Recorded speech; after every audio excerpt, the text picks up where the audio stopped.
I'm sure that a few weeks ago now, we all heard the news in the modelling community that Roy Cross, the artist behind a lot of fantastic airfix artwork, including this artwork you're seeing right now, had sadly passed away.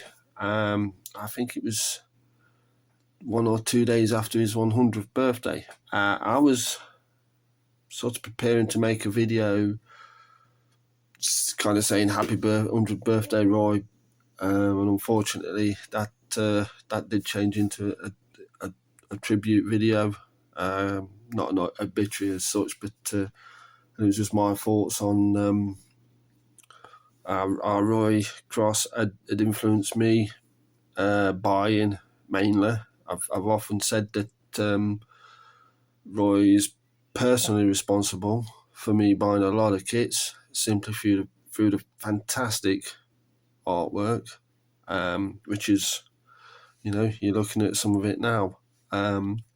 So this is the kit I'm going to build as part of a tribute build in honour of Roy Cross. It's a shooting star, surprise, surprise, in 72nd scale. Now, I've just been having a nosy on scale mates because I did want to make absolutely sure this was a Roy Cross, and it is, because it turns out I've got a lot of kits that Roy did do the original artwork for, but I've not actually got them in Roy Cross boxes. I've got them in later boxes or different boxes. But as it turns out, this was new in 1973. So it looks like I've got technically a new tool, one of these. One of the boxes I've seen on Scale Mates, it did have the new flash on there, the little circle. This one doesn't, but it is, it's dated 73. It may be that may just be the box is from 73 and this is from a couple of years later. So what's in the box? Actually, what's in the box for a kick-off is this, which I'm going to use. Airwave set. And then the classic old style airfix instructions. Bit of information.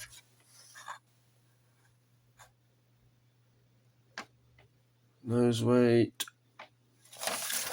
And the old painting guides, which would not only give you guys the colours of the aircraft, it would tell you tyres, jet pipe, cockpit, all the smaller stuff, what to paint where. I will be building this as the Sagging Dragon. To that end, I've got some spare decals and a full set of original decals. Can't remember why. It may have been because I bought this kit off a mate at a modelling show. He bought some kits that someone else had given him to sell. Bought this, got it home. I think some of the decals are missing. So at some point I've had to source another full set. Cannot for the life of me remember where these came from, but there we are.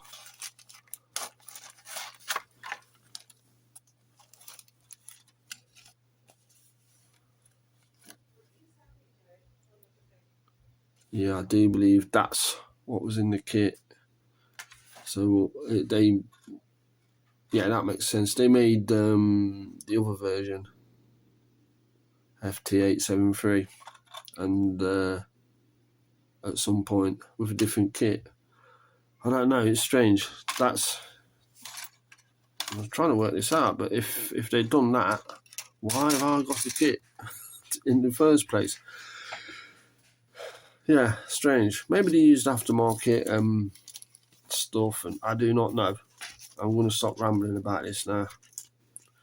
So without further ado, I'm going to crack on and start getting this built, because I've not got that long to get this done, and I'm adding photo etch, which makes it a little bit trickier sometimes. So there we are. That can go there. I'm going to cut this video off now and just get stuck into this kit, and it'll either be another update or I'll tag it on to this part of the video, how far I've got.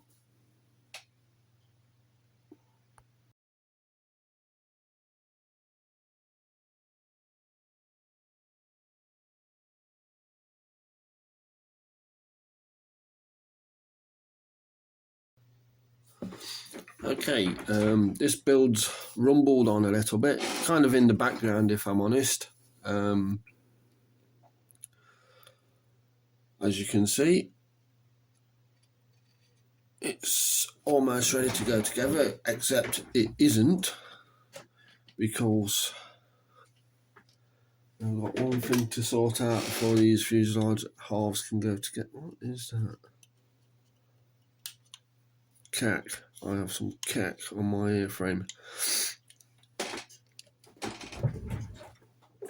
Right, so let me just... I've had to put this to get this... that is the photo etch seat in there. A quick word about Quick Boost photo etch. It's nice in one way, in that they're making stuff for kits like this. I mean, this is obviously has been re-released since I've had this as a vintage classic, so it's, you know, you can just go out and buy one now. But at the time, this was a sort of out of production kit. I'm not sure. A little bit more light on. And yeah, nice bit of detail. However,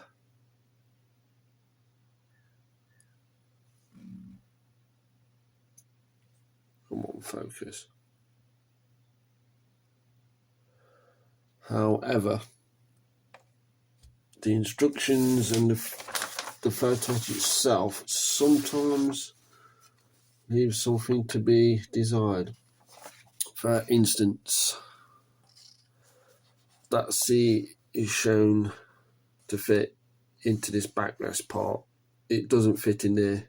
Mine is actually sitting on top of those triangular supports with the top of the seat kind of into there. It looks okay in this scale. The other thing is, the first thing they have to do, that's the first thing they have you do. Then they have you put these side consoles on. Put that,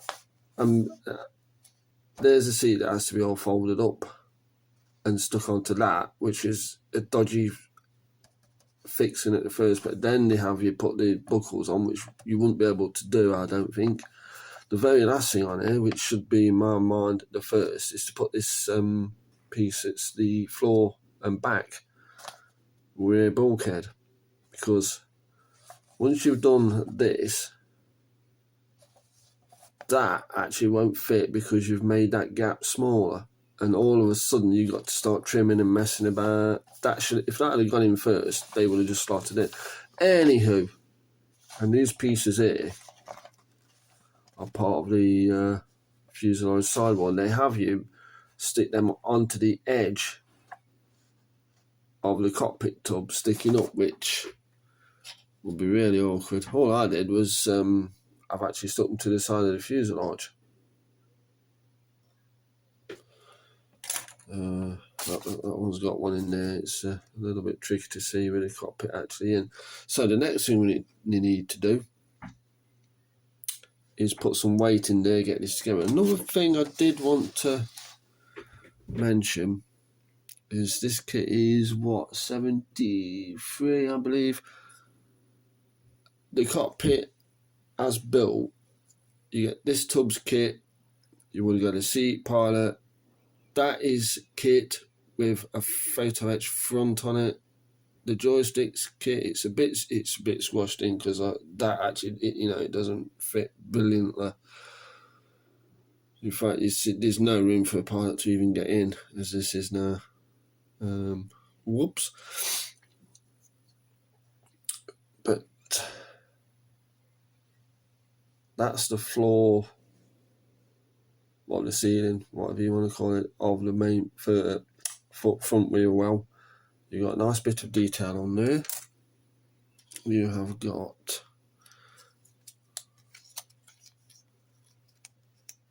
a nice bit of detail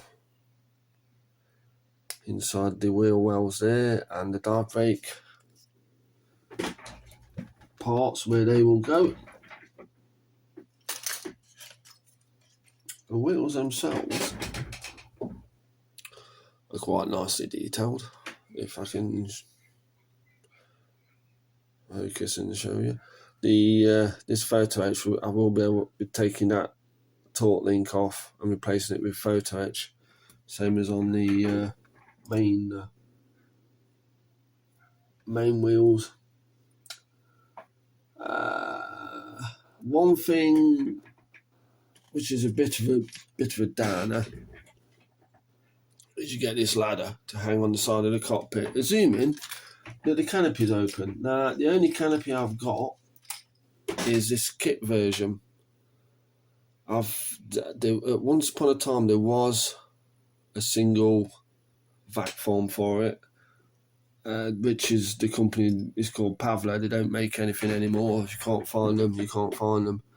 There's a Falcon box set which has one of these in, but I'd be paying probably £12-14 just for that, and it comes with about 9 other cockpits that I won't use, so it's a shame, but that's that. It's going to be built with the cockpit on. I've thought about cutting it, but if it goes wrong, I'm up a cleft stick, to be quite honest. So that's that. So what I'm going to do is I'm going to get some weight in there to make sure it ain't a tail sitter. The weights I use is this.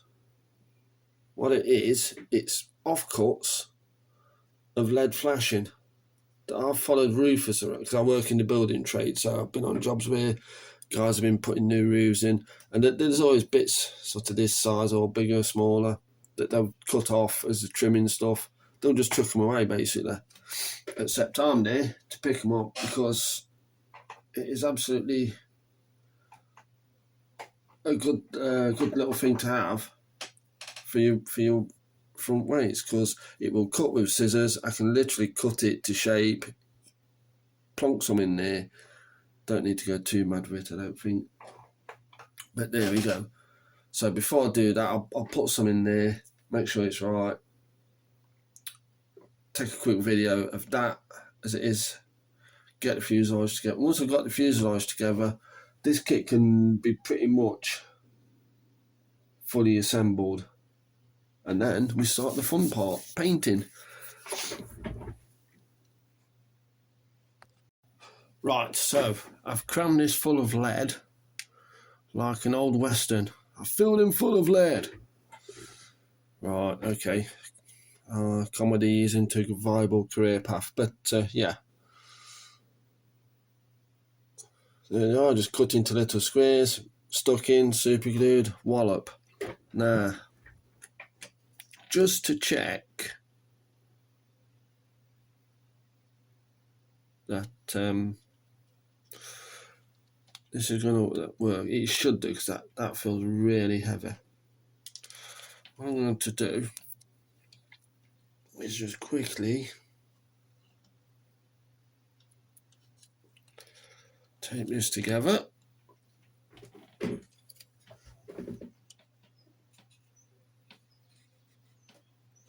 Should be enough. Get a pen or something. Now it's let's check where I've put the centre of gravity. Yeah, that don't work. More tape. Needs more tape.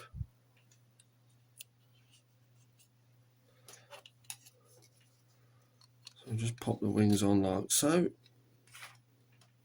It's all kind of rough and ready. So the wheels should be there. Boom, that falls forward. That should work, just looking at that. But what you can do is just keep moving it backwards and moving it backwards. Like I say, this is not scientific because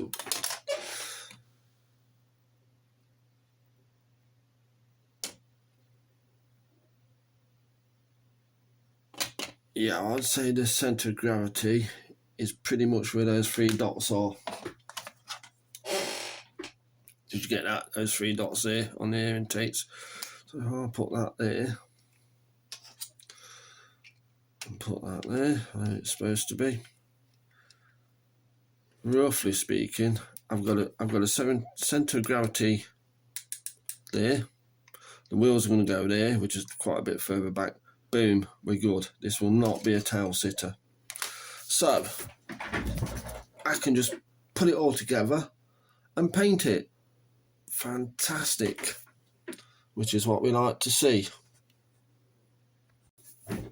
Right, this kit is now pretty much together. I'm gonna get some filler on it. However, check this out. The fuselage join there. Come on, focus. There we go. No filler whatsoever. That's not bad, is it? 1970s airfix kit. By the same token, 1970s airfix kit. Look at this. That is all kit, apart from these are two inserts, photo etch inserts, and but that's it. That's the limit of the photo etching. Even the undercarriage roof bay is hammered in detail, and it wouldn't be one of my airfix builds without a working feature. Oh, and we did focus, and we didn't, and we did. No, I don't know where my finger's gone. Yep, wouldn't be one of my airfix builds without a working feature. I'm not sure whether that's actually meant to do that, because obviously it won't fit into the bay.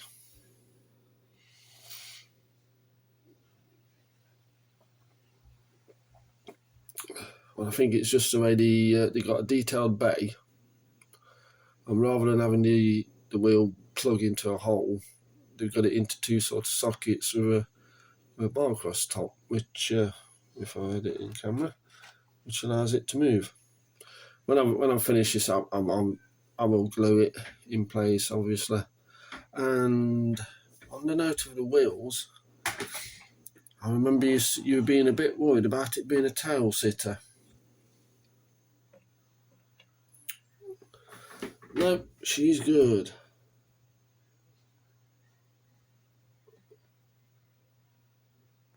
And if only stupid... I'm fine enough.